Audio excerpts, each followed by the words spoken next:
It's Adam here for PC Monitors, and in this video I'm going to be taking a look at the ViewSonic XG270QG. As usual, this video accompanies a written review, and you can find a link to that in the description of the video, alongside information about how you can support the work that we do. As usual for a video review, you have to remember that what you see depends on my camera, depends on my video editing software, it depends on the editing and processing done by YouTube, and ultimately it depends on your own monitor. So in no way does it represent what the monitor looks like firsthand.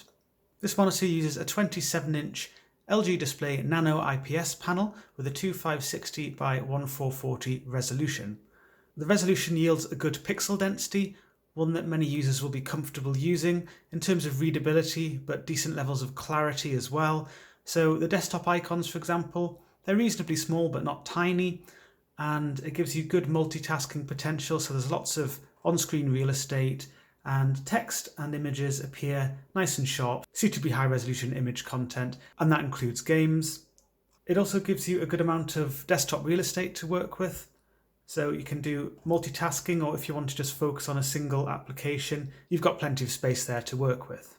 Something I like to comment on early on in the video reviews is the screen surface. The reason I like to talk about that quite early on is because to me and to many users it's a very important aspect. It's also an aspect that most reviewers just gloss over, no pun intended, and don't really cover in enough detail in my opinion. And this one uses a light matte anti-glare finish, so that offers decent glare handling, and I show that a little bit when I talk about the features and aesthetics.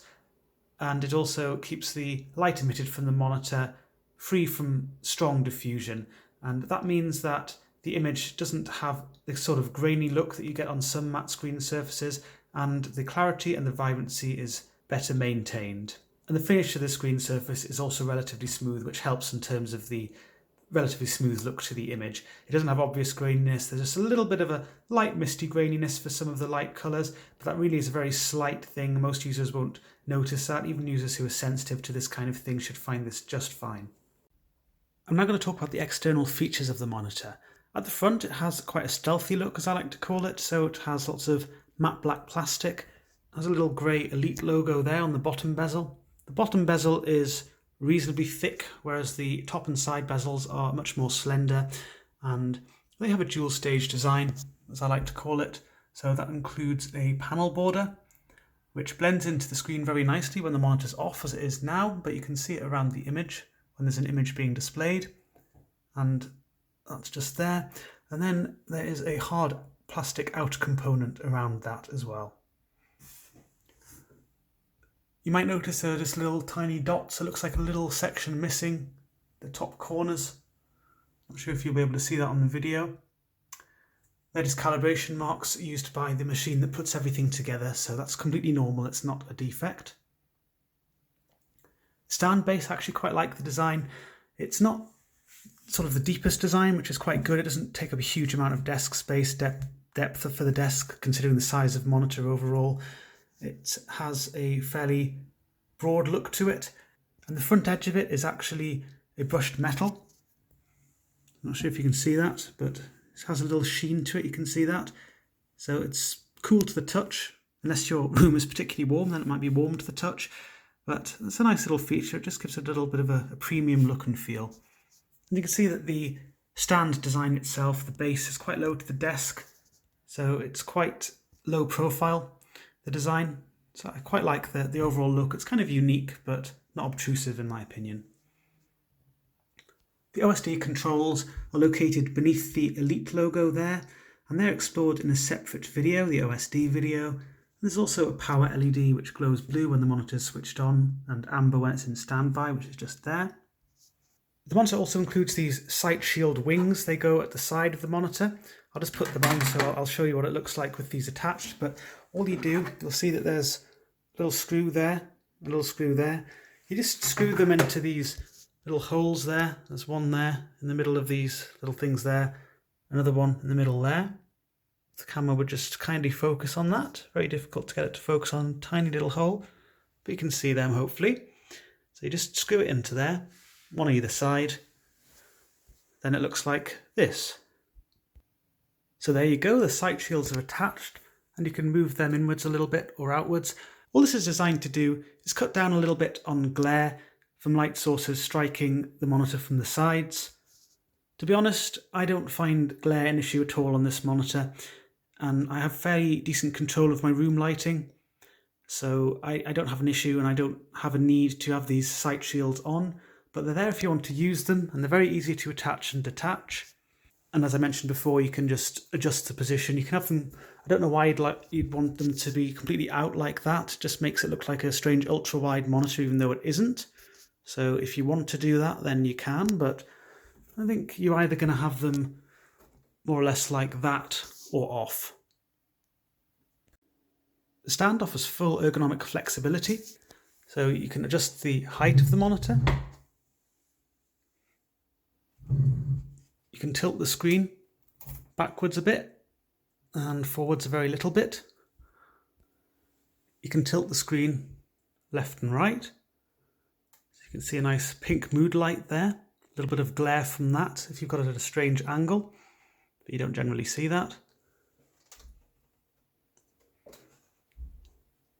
So you can swivel it left and right, and you can also rotate it either clockwise or anti-clockwise into portrait.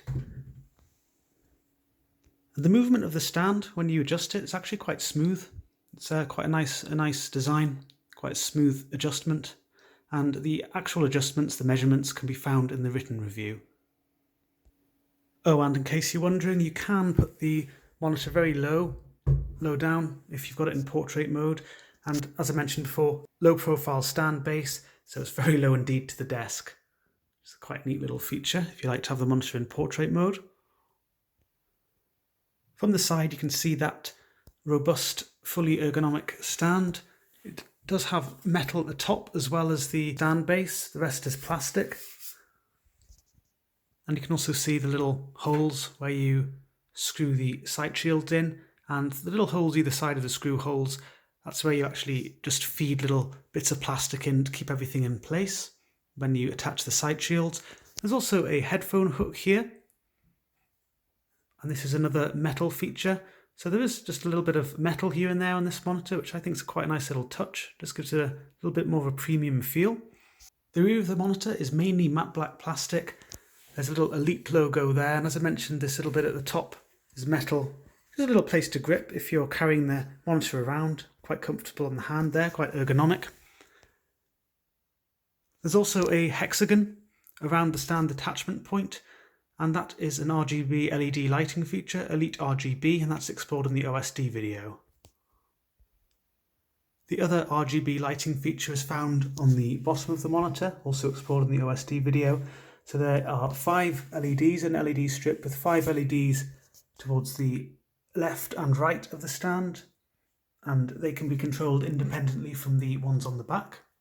The stand itself, it attaches using a quick release mechanism, so you can see the little mechanism there. If you push that up, you can easily remove the included stand, and then you can attach an alternative 100 by 100mm VESA compatible solution. And just for completeness, I will mention there is a little bit of glossy plastic, these little sort of chevrons, if you like, at the top of the monitor, but it is mainly matte black plastic. The ports face downwards, and they're located beneath a removable plastic port cover. They include DisplayPort 1.2a, which covers the full functionality of the monitor, including G-Sync and 165Hz at 2560 by 1440.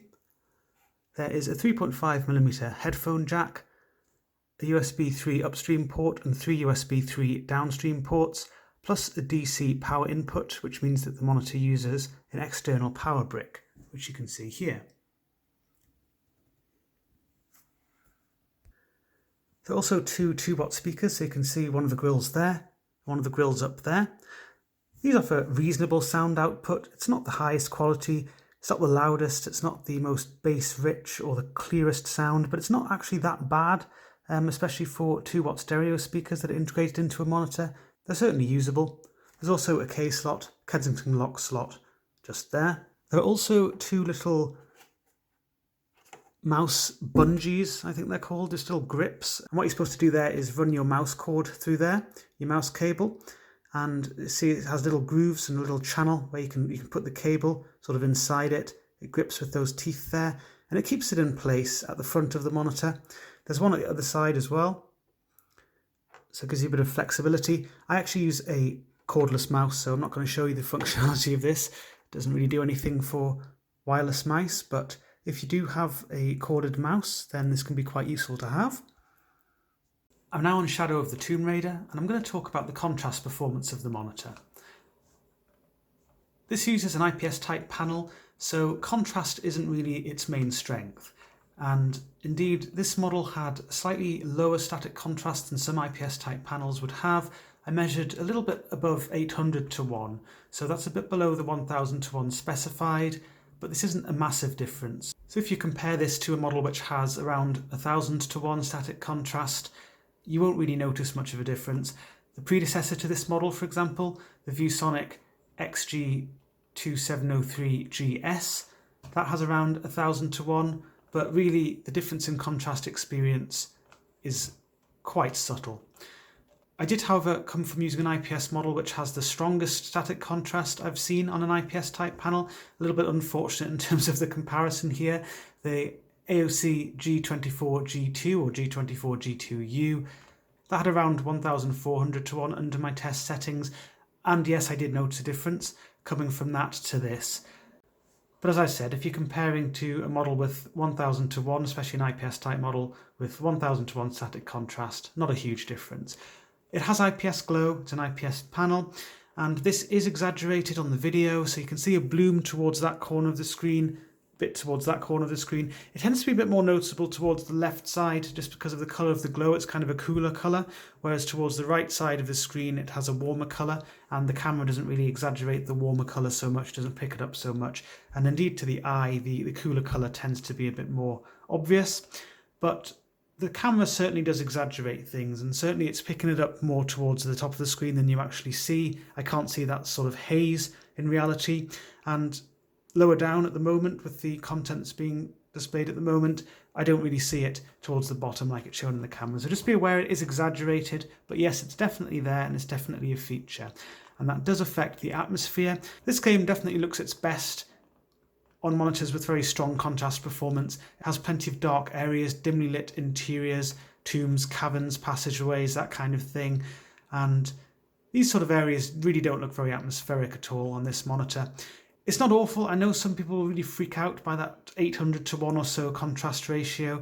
But as I've said, compared to your typical IPS type panel, even if it's around 1000 to 1 for static contrast, the difference really isn't that great. And as I mentioned before, the screen surface, it makes those brighter shades look relatively smooth. They don't have an obvious graininess, and it's something that I'm very sensitive to, so I'm pleased to say that isn't an issue on this model. And the brighter shades, such as the fire here and the sunlight up there, it does contrast nicely with the darker surroundings. I wouldn't really recommend sitting in a dark room in general, an unlit room with any LCD panel, but certainly with IPS type models, I wouldn't recommend it. And obviously this video, you've got exaggeration from the camera in terms of the IPS glow, that blooming, it's not as obvious to the eye, although it's still a feature. And of course, as I'd mentioned before, you have to remember that what you see depends on your own monitor and various other things as well. I'm now going to talk about the colour reproduction of the monitor, and to start off, as usual, I like to use the Lagom, that's lagom.nl, tests for viewing angles. The Lagom text test, which I'm displaying at the moment, on an IPS type panel like this, especially one with particularly good viewing angle performance as this one does have, this will look a nice blended grey throughout. You can sometimes see a little bit of colour to the striping towards the edges, so particularly if you're sitting quite close to the monitor, you do see that to a small extent. There are some slight hints of colour, a little bit of red towards that edge, for example, but it's largely a blended grey. This is very different to what you'd see on a VA panel or what you'd see on a TN panel, and actually some IPS type panels show this a bit more significantly, this sort of shift and less of a blended grey than it appears here. So that's very good, and with a bit of head movement, with TN panels you'd have flashes of orange and red. With VA panels you'd see shifts, it would kind of look more blended in a cone in the centre or the bit in line with the camera or your eyes, whereas the rest of it would look quite colourful in comparison. On this there are no such shifts, so that indicates a strong gamma performance, good gamma consistency. But I appreciate it's a bit easier to relate to solid colours rather than thinking about the Lagom text test, although it is useful if you know how to interpret it. So this purple block appears a good solid purple throughout. It doesn't appear overly pink. It has a slight pink cast, but it's quite an even cast. Slightly pinker towards the very edges of the screen, just slightly, but really nothing to speak of. Very good consistent performance there for this shade. The red block, that appears a good vibrant red throughout. On a model with weaker viewing angle performance, VA models for example, it would appear a sort of more burnt red towards the flanks of the screen in the bottom. On a TN panel you'd see a quite rich red at the top, and towards the bottom it would look quite sort of washed out, if you like, faded, and it would look much less saturated. On this monitor it has really good consistency, this shade. The green block, very good consistency. This is technically a saturated yellow chartreuse colour, or green to yellow chartreuse, that's the name of the shade. And on this monitor it looks less yellow than it would on monitors with a narrower colour gamut. That's something which would identify the colour gamut. Obviously it's been measured properly and there are other ways to see that it's clearly a wide gamut monitor, but this shade does show it off nicely. It looks less yellow than it would on monitors that track sRGB more closely, and it doesn't have any sort of shifts in yellowing. It doesn't look more yellow in some regions of the screen than others. It's really very consistent. The blue block, good consistent deep royal blue throughout. I'm now on Battlefield 5, and I'm going to talk about the colour reproduction of the monitor. The first word I think most people would use to describe the colour output of this monitor, if they first look at it, would probably be vibrant. I mean, it depends what you're comparing it to, but this monitor has a generous colour gamut. I measured 97% of the DCI-P3 colour space, and the manufacturer specifies 98%, so very close to what they specified. And this means that the colour gamut extends significantly beyond sRGB. Content like this is just a game. It's SDR, obviously this monitor doesn't support HDR, and this is just SDR content. That's designed with the sRGB colour space in mind, and when you display that content on a monitor like this with a more generous colour gamut, things do look more saturated than they should, but that is an even saturation. What this means is it's very different to what you get if you digitally adjust the saturation. So this monitor has saturation control. Actually, it has 6-axis saturation control, and I talk a little bit about that in the written review and moreover actually the OSD video. So if you want to, you can tone down the saturation a little bit, but it doesn't offer an sRGB emulation mode.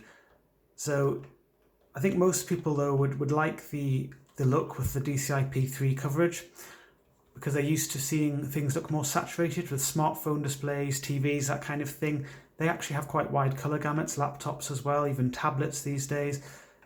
So people are kind of used to a more saturated look. But as I said, this was an even saturation. It's very different to what you get with a digital saturation adjustment. And that means the saturation adjustment you'd make on the monitor if you increase the saturation levels there, or if you increase NVIDIA's digital vibrance control, that would have the same effect. And what that does is it pulls shades close to the edge of the colour gamut without expanding the colour gamut itself. And that means you lose shade variety, things are crushed up together, things look very artificial, and you don't actually gain any extra saturation for the most saturated shades. With this, the generous DCI-P3 coverage, things look vibrant, but they also look varied. So the fire here, for example, the oranges verge on looking at slightly more of a reddish orange than they should, quite a bit more of a reddish orange than they should in fact, and some of the reddish oranges look pretty much just red without the orange, and some of the yellows look a bit orange. But the point is you get the variety of shades, you get a really nice variety of yellows, oranges, reds, so things look just more vibrant but still quite in place in some respects. The rifles here as well, the wood has more of a sort of orangey tone than it should. It doesn't look quite as neutral as it should. The wood here as well, it shows it. There are actually some better examples elsewhere in this game of wood that looks a bit too reddish. So the point is it basically looks like a more saturated version of the intended shades, but the sRGB colour space is very restrictive and it doesn't really look as vibrant as people would like. So many users do actually like this kind of look, but it's not for everyone. And as I mentioned, it isn't an sRGB emulation mode, and that's not ideal. But that's very common on G-Sync monitors actually, for an sRGB emulation mode to be lacking. As I mentioned, you can adjust the saturation using the sliders. Some people might like to do that, but I think most people will be quite happy to just use the native gamut of the monitor and will like the look that that gives. And the consistency, as I mentioned with the GOM, is excellent as well. I'm on Battlefield 5 again, and I'm going to talk about the responsiveness of the monitor. So I've got the monitor running at about 165 frames a second. It's a 165 Hz monitor, so I'm making the most out of the monitor in terms of its responsiveness. So as a 165 Hz monitor, you've got up to 2.75 times as much visual information outputted as a 60 Hz monitor every second, or indeed this monitor running at 60 Hz, 60 frames a second. So the advantage this gives is really twofold. It improves the connected feel, what I like to call the connected feel, and that describes the precision and the fluidity when you're interacting with the game world. This is something which low input lag alone does not give you. It doesn't give you the same experience in that respect as a high refresh rate and high frame rate combination, although input lag is still important. And on this monitor, I measured under 4 milliseconds of input lag. So in combination with the high frame rate and refresh rate, really nice connected feel on this model. The other aspect is perceived blur. And there's an article on the website all about monitor responsiveness, which looks at this in some detail. And there's a bit of a summary in the written review. It's a little bit shorter, but essentially the perceived blur you see on a monitor has two main sources. One of them is the movement of your eyes as you track motion on the screen, and that's actually the major source of perceived blur. That's closely linked to the refresh rate and the frame rate that the content's running at. So you get a massive decrease in perceived blur compared to 60 Hz. That's very nice. And a slight decrease compared to, say, 120 Hz, and a very slight decrease compared to 144 Hz. The other aspect of perceived blur is the pixel responses. Now, this monitor, overall, it provides a good pixel response performance and actually a nice, solid 165 Hz performance. So it does look and feel like a 165 Hz monitor overall. There are some slight weaknesses though. And I say slight weaknesses, I would like to emphasize that they are slight weaknesses. There's a little bit of what I call powdery trailing, and this is most noticeable when there are very light shades moving against significantly darker backgrounds. So here, for example, the white text and the white icon, the darker background, this is a little bit of powdery trailing, and you can see that around the block there as well, with the white sand in the background, a little bit of powdery trailing. The older model, the predecessor to this one, the ViewSonic XG270QG, this had more pronounced powdery trailing, yet this is a model, the older model, that many competitive gamers would use quite happily. So I really think that this monitor is going to make many users very happy in terms of its responsiveness. Most users shouldn't worry about it, but if you are comparing it to a TN model, a very well-tuned TN model, a very fast TN model, really good example of that, which is sort of in the same class as this monitor, so to speak, would be the AOC AG270QG. That's the curved G-Sync model from AOC with the TN panel, 165 Hz refresh rate. That is technically a little bit faster. Overall, it doesn't have these powdery trailing weaknesses, but really the weaknesses are quite slight, and the overall perceived blur is nice and low still. So I don't think most users should worry about this. I should mention I'm actually using the standard pixel overdrive setting. And with this setting, there's a little bit of powdery trailing, as I've mentioned, but there isn't really much in the way of overshoot. There's a very small amount in places. In this particular scene, actually, there's nothing that really stands out, so I can't really show you any examples.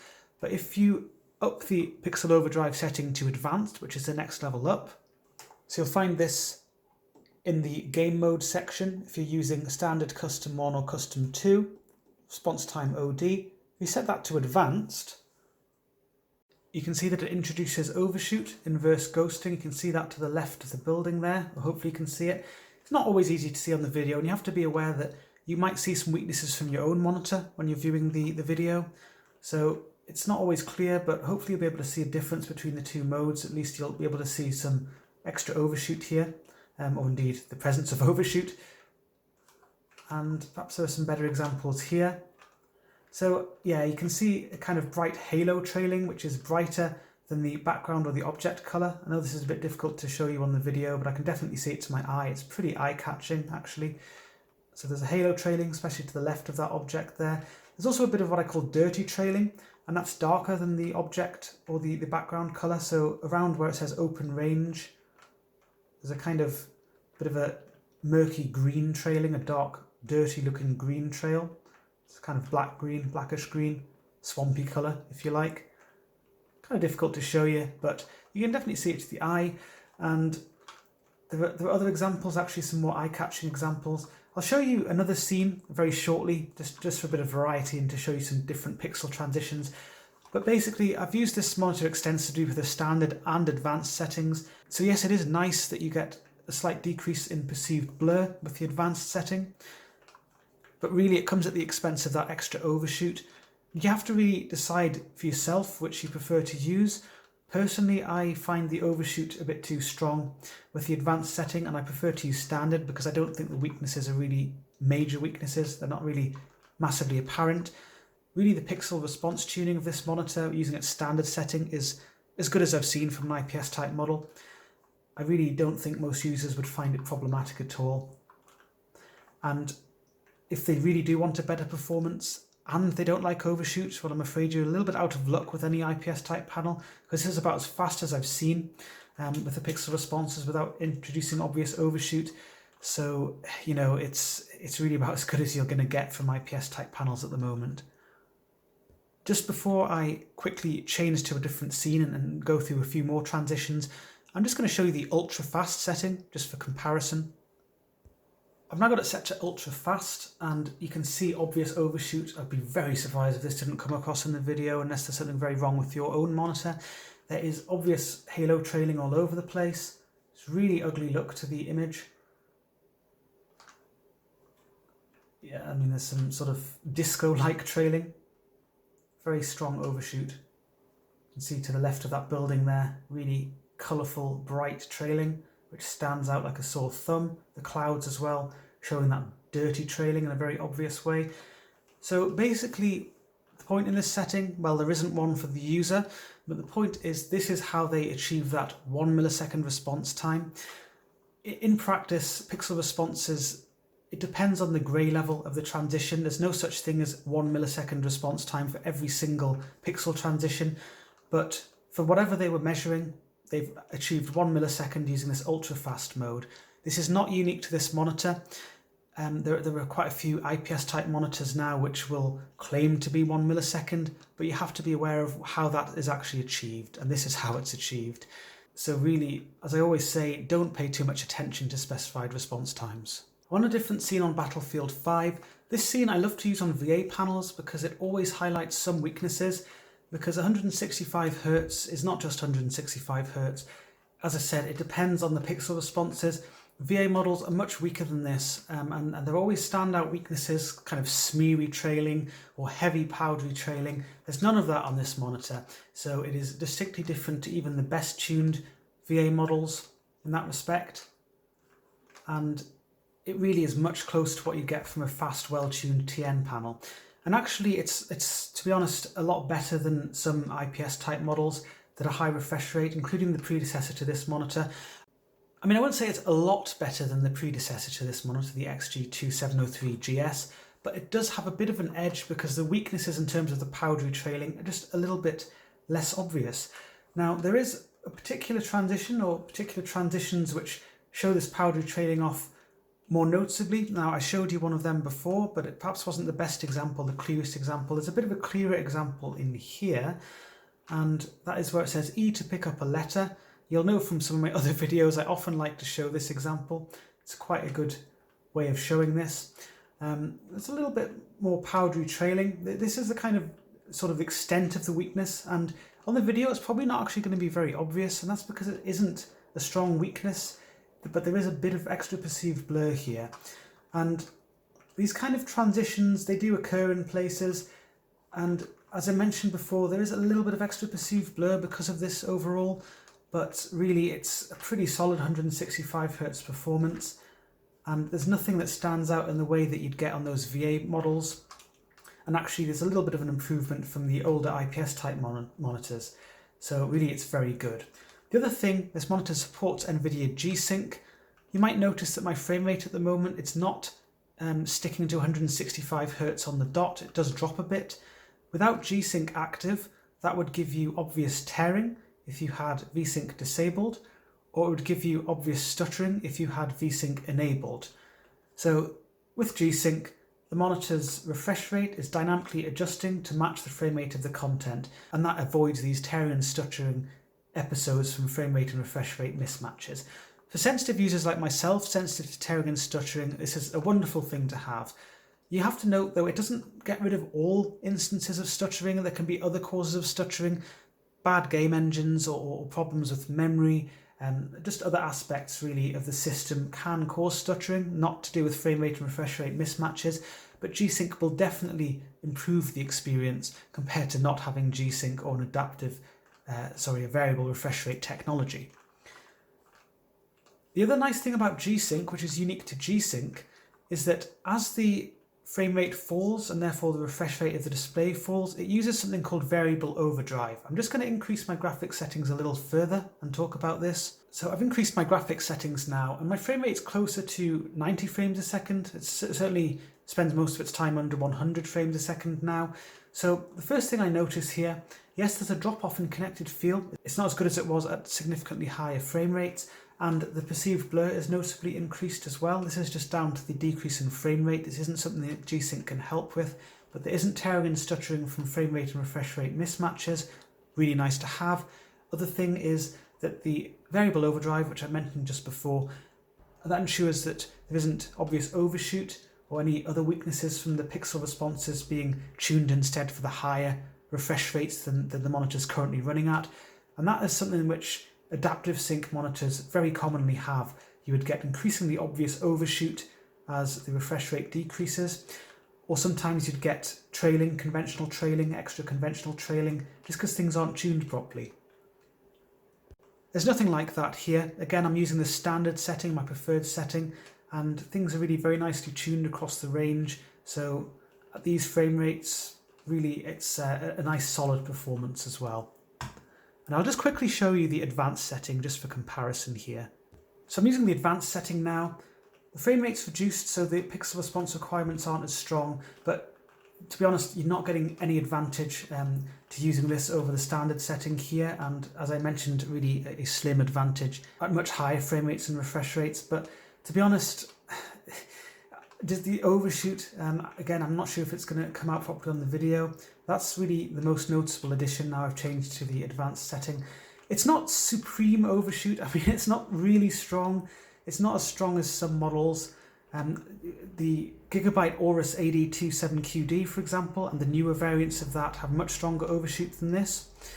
But it is a feature now, whereas with the standard setting, I feel things are really very nicely tuned. So if you don't like overshoot, I would just stick to the standard setting. If you're really picky about your pixel responses and you don't want just a little bit of powder trailing in places, then perhaps the advanced setting would be more to your taste, but it's really something you'd have to decide as an individual. I've actually set the graphics settings about as high as they'll go in game now, and that includes using the resolution scale slider. I'm using the standard setting now, my preferred response time setting. G-Sync still doing its thing, it's getting rid of tearing and stuttering, really good to see that. But at these kind of frame rates, you get a huge increase in perceived blur. The connected feel is nowhere near what it was. So, they're not a nice place to be. Nice thing about G-Sync, technically the hardware floor of operation, so the lowest refresh rate that the monitor supports is 30 Hz. But if it goes below that, and I don't know if I can make it do that because I'm using an NVIDIA GTX 1080 Ti, and it's not really struggling quite enough on this scene. But if it does go below 30 frames a second, it won't be able to set itself below 30 Hz. So what it does is it sticks with a multiple of the frame rate with its refresh rate, and that gets rid of tearing and stuttering as well. And it's really quite seamless, the transition between it using this and not using this. On adaptive sync displays, I tend to find a kind of slightly jarring stuttering effect. Sometimes there's even a flickering that comes with it when the refresh rate suddenly changes, and it uses something called LFC, low frame rate compensation, so it starts using a multiple instead. There's sort of a dramatic change in the refresh rate, and that can cause issues. With G-Sync monitors like this, it's a lot smoother. I don't notice that, and I don't know if that's just because there's a lot of sort of low frame rate juddering at 30 frames a second anyway, but really I wouldn't like to be at this kind of low frame rate either way. So I'm just going to decrease my graphics settings again and just finish this section off. I've lowered my graphics settings. I'm much closer to 165 frames a second. What a relief. Much better connected feel, much lower levels of perceived blur. Very nice. But I would mention, you know, the bump up from 144 Hz to 165 Hz, not really dramatic. I mean, the maths will tell you it's not a huge difference, and it only really gives you a slight edge in terms of perceived blur and connected feel. There's a bit of an edge. I mean, I can notice it, but I would say that, you know, if I'm actually doing a blind test with users in general, I don't think they'd really generally notice a difference between 144 and 165 Hz at a suitable frame rate. Perhaps when you're comparing to lower down, say 100 Hz, then yes, the difference is more noticeable going back up to 165, and certainly the difference between sort of 40 frames a second as I was before and, you know, over 150 frames a second, it's massive. So overall, I do like the responsiveness of this monitor. I think it's nicely tuned. The G-Sync module gives you advantage of the variable overdrive as well, so that's really nice to have. To wrap up then, the design of the monitor is something I find quite agreeable. It doesn't have an overly gamery look, at least not to my taste. It looks quite stealthy, that's a word I like to use to describe it. Lots of matte black plastic, and also a little bit of black metal, powder-coated black metal, and some black brushed metal as well. So that gives it quite a nice premium feel. The stand is nice and robust as well, solidly planted onto the desk, and the adjustments are nice and smooth. The resolution, it's one which many users will feel is appropriate for a screen of this size, a 27-inch screen. Gives a nice pixel density, gives a decent amount of desktop real estate as well, and it keeps suitably high resolution content looking nice and crisp and detailed. There's also the RGB LED lighting feature. I haven't said too much about this in the review, but it is something I feature in the OSD video. You can see that sort of working in the background, cycling through a rainbow palette of colours, a spectrum of colours. So I quite like that feature. It's certainly better implemented than it is on some monitors where you can't actually see anything from in front and you have to be sitting behind the monitor to see anything, although it's not super bright. So I'd say it's somewhere in the middle in terms of its usefulness. The contrast performance of the monitor, that's really a key weakness for any IPS type panel, and this was certainly no exception. This monitor had a contrast ratio of around 800:1, so it was a little bit below the 1000:1 specified. So if you're comparing it to a model which does actually hit 1000:1, an IPS type model, to be honest, the contrast experience is largely the same. It doesn't make a massive difference. But I was using a model with notably stronger contrast just before this one, and I did notice a difference, and that had 1400:1 using my test settings, whereas this is around 800:1. As the number suggests, that's quite a difference, and indeed I could notice a difference to my eye. There was also IPS glow, a moderate amount of that, fairly standard for the panel type really. On the plus side, good light matte screen surface with a fairly smooth finish, so it kept lighter shades looking quite smooth without obvious graininess. And gamma was nice and consistent as well, so you didn't get obvious changes in detail just due to viewing angle related issues, even from a normal viewing position. The colour reproduction, really the main strength of this monitor, excellent colour consistency, and also a vibrant colour output, a vibrant and varied colour output. The colour gamut extends comfortably beyond sRGB, covering most of the DCI-P3 colour space, so that does give you extra saturation and a more saturated than intended look for sRGB content. That's most of the content you'll consume, including games and just generally browsing on the internet, that kind of thing. So if you're wanting to do colour critical work on this monitor, be aware of that. You should be profiling the monitor and you'll need to be using colour aware applications. The monitor doesn't include an sRGB emulation mode, so you do have to be using the native gamut really. There are saturation settings, but it's not really easy to achieve a proper balance by doing that. But you can curtail the saturation a bit if you want. Most users though, they do actually like this more saturated look, and that's really where this monitor's at home. The responsiveness of the monitor was impressive overall, good low input lag, a nice solid 165 Hz performance. It did look and feel like a 165 Hz monitor overall. There were some slight weaknesses in terms of powdery trailing, but actually it was a little less than I'd seen on the predecessor to this monitor, the XG270QG, and that's a model which many competitive gamers actually quite happily use. So really it's not something that most users should worry about. In fact, many won't even notice the difference between this and a fast, well-tuned TN panel. So yes, there is technically a difference, but I feel that most people would find the difference in colour reproduction a lot more noticeable than the difference in responsiveness. G-Sync did its thing, worked very nicely to get rid of tearing and stuttering from frame rate and refresh rate mismatches, and as it uses a proper G-Sync module, you get variable overdrive, so things are nicely tuned to a broad range of different refresh rates. So as that decreases, you don't get increasing amounts of overshoot or anything like that. So in that respect, it distances itself from your typical adaptive sync monitor. There was also ULMB. To be honest, it wasn't the best ULMB implementation I've seen. Had quite a bit of strobe crosstalk, and there are some other things which just made it a little bit uncomfortable to use in my opinion. For people who know they like strobe backlight implementations, they might like it, but as I said, it's one of the weaker ULMB implementations and one of the weaker strobe backlight implementations overall. It's not really a feature I'd buy this monitor for. So overall, its main strengths come from its colour reproduction. It offers good responsiveness as well. The contrast is really its main weakness, although it's not awful. So when you take that together and consider the price of the product, this is actually a pre-release sample, and the pricing that they're targeting, at least they were at the time of review, was around $600. That's $600 US.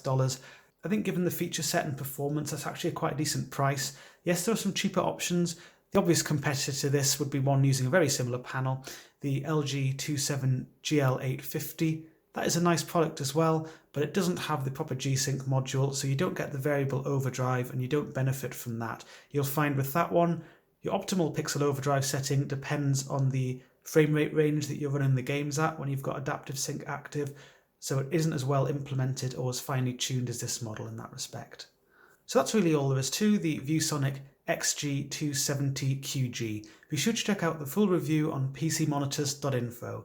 There's a link to that in the description of the video, alongside information about how you can support the work that we do.